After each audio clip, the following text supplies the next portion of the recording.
Kali ini aku mau cerita tentang pengalaman aku sama teman-temanku ketika naik gunung. Cerita ini berlatar belakang di tahun 2016, di mana aku lagi semangat-semangatnya mendaki. Agenda kali ini kita rencana akan berangkat berenam. Aku bersama teman-temanku, sebut saja Anto, Jotir, Dawir, Vita dan Dea, dan aku yang lebih akrab dipanggil Icong. Hari Sabtu jadi muncak, Cong, kata si Anto. Ya jadilah, aku udah packing dari jauh-jauh hari nih. Biar tambah rame, aku ajak Jotir, Dawir, Vita sama Dea ya, sambungku. Dah, pokoknya kamu atur aja lah. Sehari sebelum hari H, mereka semua aku suruh kumpul untuk bahas tentang liburan kami di akhir bulan. Mau muncak kemana sih ini?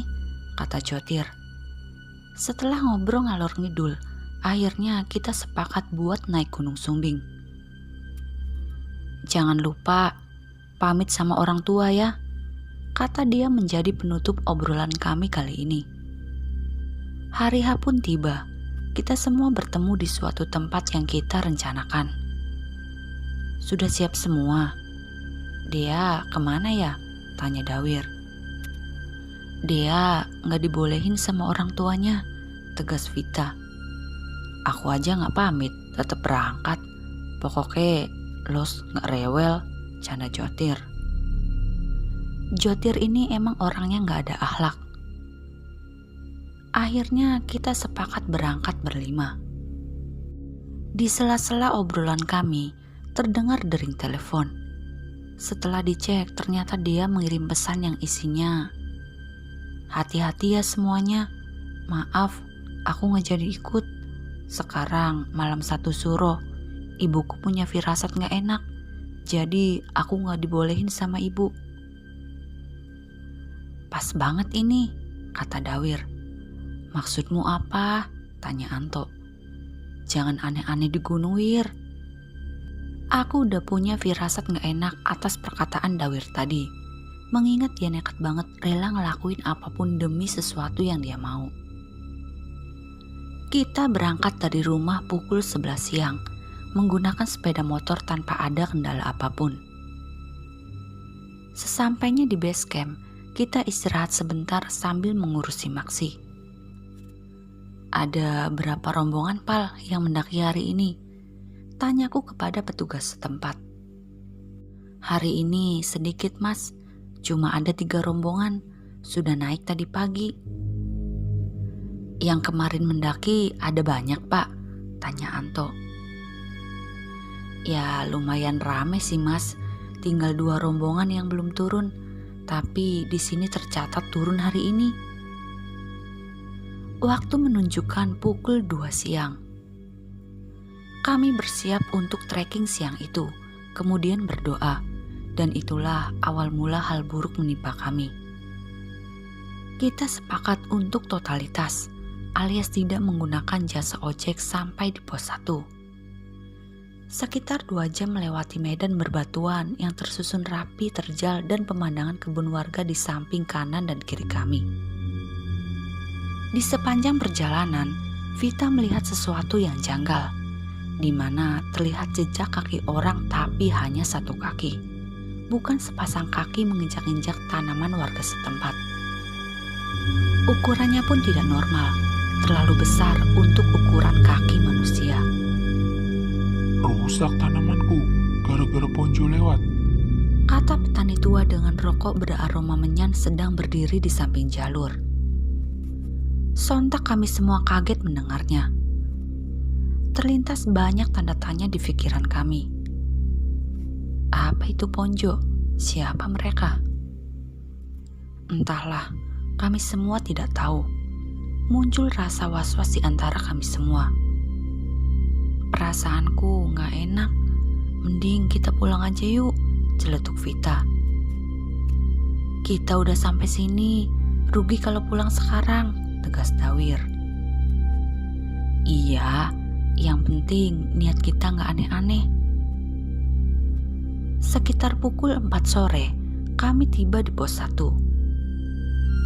Kami memutuskan untuk istirahat sebentar sembari sholat asar, ngopi dan merokok.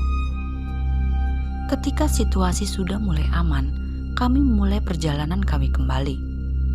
Kini sudah mulai terlihat suasana hutan jauh di depan kami. Di tengah-tengah perjalanan, kami berpapasan dengan satu rombongan berempat turun dari puncak. Syukurlah, gunung ini gak terlalu sepi, pikirku saat itu. Seiring berjalannya waktu, hari mulai gelap, kabut mulai turun, ditambah kami mulai memasuki hutan rimbun dengan pohon pinus yang besar-besar. Terdengar samar-samar suara azan maghrib membuat perjalanan kami terasa semakin ngeri pada malam itu. Hari semakin gelap, kami mulai mengatur formasi barisan agar tidak terpisah satu sama lain. Ada Anto yang paling depan, kemudian diikuti Jotir, Dawir, Vita dan aku yang paling belakang. Tiba-tiba terdengar suara langkah kaki dari arah belakang. Ketika aku menengok, terlihat petani tua yang tadi sore kita jumpai tepat ada di belakangku. Hati-hati nak, temanmu diawasi dan dijaga baik-baik. Kemudian orang tadi hilang begitu saja. Dan aku diam mematung, pikiranku seketika jadi kosong. Tiba-tiba ditepuk pundakku oleh Vita. Seketika kesadaranku kembali dan berpikir apakah kejadian tadi hanya halusinasi. Apakah temanku melihat apa yang aku lihat? Entahlah. Rasa lelah dan dingin menyelimuti kami semua dan seketika kita memutuskan istirahat di tengah perjalanan antara pos 1 menuju pos 2. Di sela-sela istirahat, tiba-tiba kami mendapati ada sesuatu jatuh dari atas pohon. Terkejutnya kami setelah tahu benda yang jatuh tadi adalah gumpalan rambut yang terlihat basah, berlumuran cairan merah kental sedikit hitam. Kami semua melihat kejadian itu, tapi kami berlagak seolah-olah tidak terjadi apapun, agar pendakian ini tetap dalam situasi aman. Yuk lanjut lagi, ada yang mantau kita nih kayaknya, kata Anto. Tok, kamu belakang ya. Gantian, aku yang di depan. Sampai pos 2 aja ya, nanti ganti posisi lagi. Posisi berganti, aku sekarang di paling depan. Singkat cerita, setelah berjalan kurang lebih 1 jam, aku melihat samar ada banyak orang memakai baju serba putih duduk melingkar seperti orang sedang mengaji. Tepat berada di pos 2 yang ada di hadapanku. Di situ aku merinding setengah mati. Dan nampaknya hanya aku yang melihat, mencoba tetap tenang. Tiba-tiba, apa itu? Pandanganku seketika teralihkan ketika mendengar teriakan Anto sambil menunjuk ke arah belakang. Sontak kami semua refleks melihat ke arah belakang. Nggak ada apa-apa, nggak usah dibikin panik, sahut Dawir. Yuk istirahat, di depan tuh udah pos 2. Aneh, orang-orang yang memakai pakaian serba putih tadi kemana? Sudah tidak terlihat lagi di pandanganku. Kamu barusan lihat apa? Tanya Jotir. Aku lihat bayangan seorang laki-laki, tinggi banget, jalannya pincang, jawab Anto. Sekarang buka tenda di sini, besok langsung pulang, kata Vita dengan nada ketakutan. Gak mau, kita harus sampai puncak, sahut Dawir. Gak bisa, kita sampai sini aja. Dari awal trekking, ini udah gak sehat, tegas Anto. Sana kalau mau pulang, aku harus sampai puncak kali ini, kata Dawir dengan nada agak emosi. Di sela-sela perbincangan kita yang semakin kacau, terlihat dari kejauhan ada serombongan pendaki berjumlah 3 orang yang akan naik. Tuh ada rombongan lain, gimana kalau kita bareng mereka aja, biar makin rame. Mau naik mas? Aku menyapa salah satu pendaki tadi. Iya, bareng ya mas? Boleh. Rombongan kami di depan ya, nanti rombongan masnya ngikutin dari belakang. Singkat cerita, kami semua melanjutkan perjalanan. Trek kini berganti, yang tadinya hutan lebat kini berganti menjadi jurang dan tebing-tebing tinggi di samping kanan dan kiri. Kami berjalan menuju pos 3 sekitar jam 8 malam. Terus berjalan selama 2 jam belum juga terlihat, terasa berputar-putar di situ saja. Nyasar ini kita, dari tadi jalan kok gak ketemu pos 3, kata Jotir. Mana ada, kita ngikutin jalur dari tadi, sahut Vita. Kami semua menaruh curiga terhadap Dawir, di mana hanya dia yang merasa tenang seolah-olah tidak terjadi apa-apa. Tiba-tiba, terlihat dari sebelah kanan kami, tepatnya dari tepi jurang, terlihat sosok anak kecil merangkak naik melewati jalur, lalu berlari ke atas tebing. Wajahnya pucat, bola matanya terlihat besar, dan berwarna hitam di sekitaran kantung matanya. Sempat menatap kami sebentar, lalu tersenyum menyeringai. Kami semua panik. Manusia apa itu?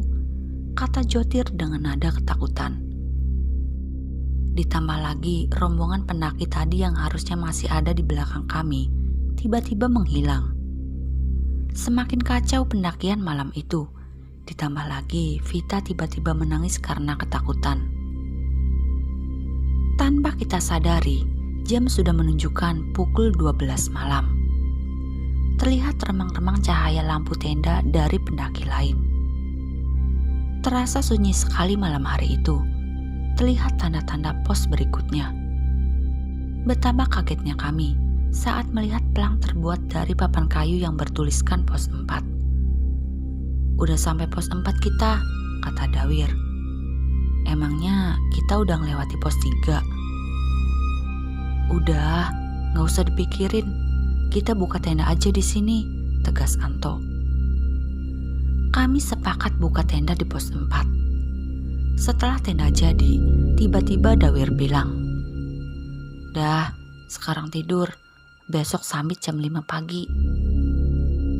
"Kita masak dulu lah. Lapar ini," kata Vita. "Ah, gak lapar aku."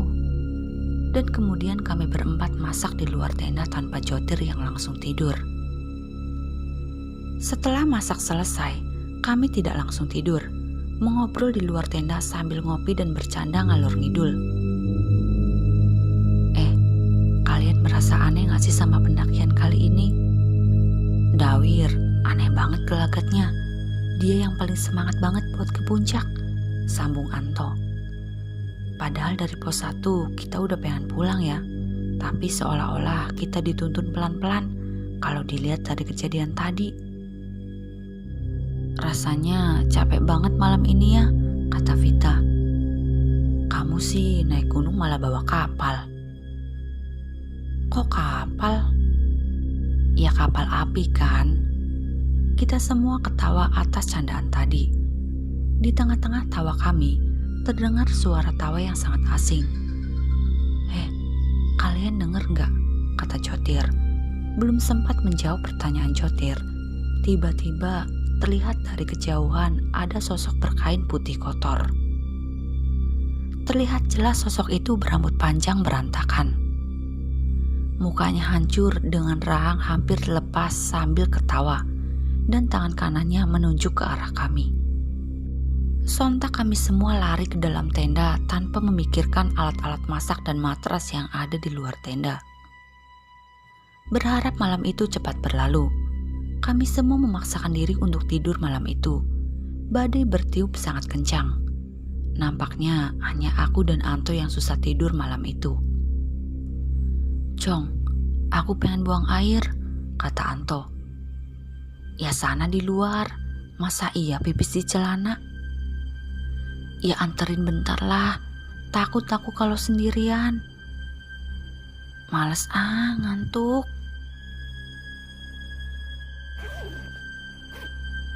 terdengar suara tenda terbuka. Ya, Anto keluar sendirian untuk buang air. Selang beberapa waktu, terlihat kembali Anto memasuki tenda dengan wajah pucat dan badan gemetar. Tanpa menjelaskan apapun, Anto hanya diam terduduk di dalam tenda dengan pandangan yang kosong. Tiba-tiba, terdengar suara langkah pendaki yang baru datang. Membuka tenda tepat di samping kanan tenda kami. Karena tidak bisa tidur, aku pun ingin keluar tenda untuk ngobrol dengan pendaki yang ada di luar. Mereka pasti belum tidur, pikirku. Terkejutnya aku ketika keluar tenda. Terasa sunyi, tidak ada pendaki lain yang sedang memasang tenda. Hanya ada sosok pria tua dengan rokok beraroma menyan. Tidak asing dengan sosok itu. Ya, aku sudah pernah melihat dia sebelumnya. Saya sedang tidak menerima tamu. Kalian semua pulang saja. Sesajen. Pria tua itu bicara padaku. Belum sempat dia menyelesaikan bicaranya, terlihat harimau besar menerkam pria tua tadi dari belakang. Aku bergegas masuk ke dalam tenda karena ketakutan. "Lihat apa barusan?" kata Anto. Aku diam saja. "Aku waktu mau buang air, tadi lihat ponjo." "Tahu dari mana itu ponjo?" "Kamu pasti ingat dengan pria tua yang kemarin. Dia bilang ponjo. Sama persis dengan apa yang barusan aku lihat. Badannya tinggi besar, kakinya hanya satu. Lehernya terlihat bengkok ke kiri. Sosok itu hanya bilang, 'Tumbal.' Suaranya terdengar berat, matanya melotot, terlihat senyum tipis di ujung bibirnya. Tidak lama setelah itu, bunyi alarm mulai berdering. Waktu sudah menunjukkan jam 5 pagi. Kita semua bangun. "Wir, coba lihat isi tasmu," kata aku yang sudah menaruh curiga sejak awal. Enggak. Kita kan udah bawa barang sendiri-sendiri. Ngapain lihat-lihat punya orang?" Sahut Dawir dengan nada agak tinggi. "Ah, banyak bacot kamu, Wir," kata Jotir yang tanpa basa-basi langsung menggeledah isi tas Dawir. Terkejut kami melihat barang bawaan Dawir. Terkesan aneh, yaitu bambu kuning, bunga semacam buat ritual, kemenyan, dan ada batok kelapa. Ditambah lagi terdapat foto Dea yang ada di tas tersebut. "Kamu udah gila ya, Wir," kata Vita yang kaget melihat ini semua. "Oh, jadi ini yang buat kamu harus sampai puncak. Cuma mau bikin sesajen di pinggir kawah. Terus kamu mau kita semua jadi tumbal. Kamu gak waras, Wir," kata Anto. Tampaknya Dawir mulai tersudut. "Oke, aku jujur. Sebenarnya aku kesini mau cari pelet. Aku mau balas dendam dengan Dea dan keluarganya. Sakit hati aku. Mereka gak pernah menghargai orang lain. Itu juga alasan kenapa aku gak sama dia lagi, karena orang tuanya gak setuju." Kami semua kaget dengan penjelasan itu. "Gak mau tahu aku. Pokoknya kita langsung turun. Gak usah nurusin Samit. Aku gak mau ketemu malam lagi di gunung ini," tegas Vita. "Kita turun sekarang. Kalau kamu masih maksa buat naik, aku bakal kasih tahu semua ini sama orang tuanya Dea." Akhirnya kita semua sepakat buat turun. Tapi perjalanan ini tidak sia-sia, karena kami menikmati pemandangan lautan awan sebentar, lalu bergegas pulang dan kami semua turun tanpa ada kendala apapun. Gunung kini terlihat normal-normal saja dengan banyaknya pendaki yang berpapasan dengan kami.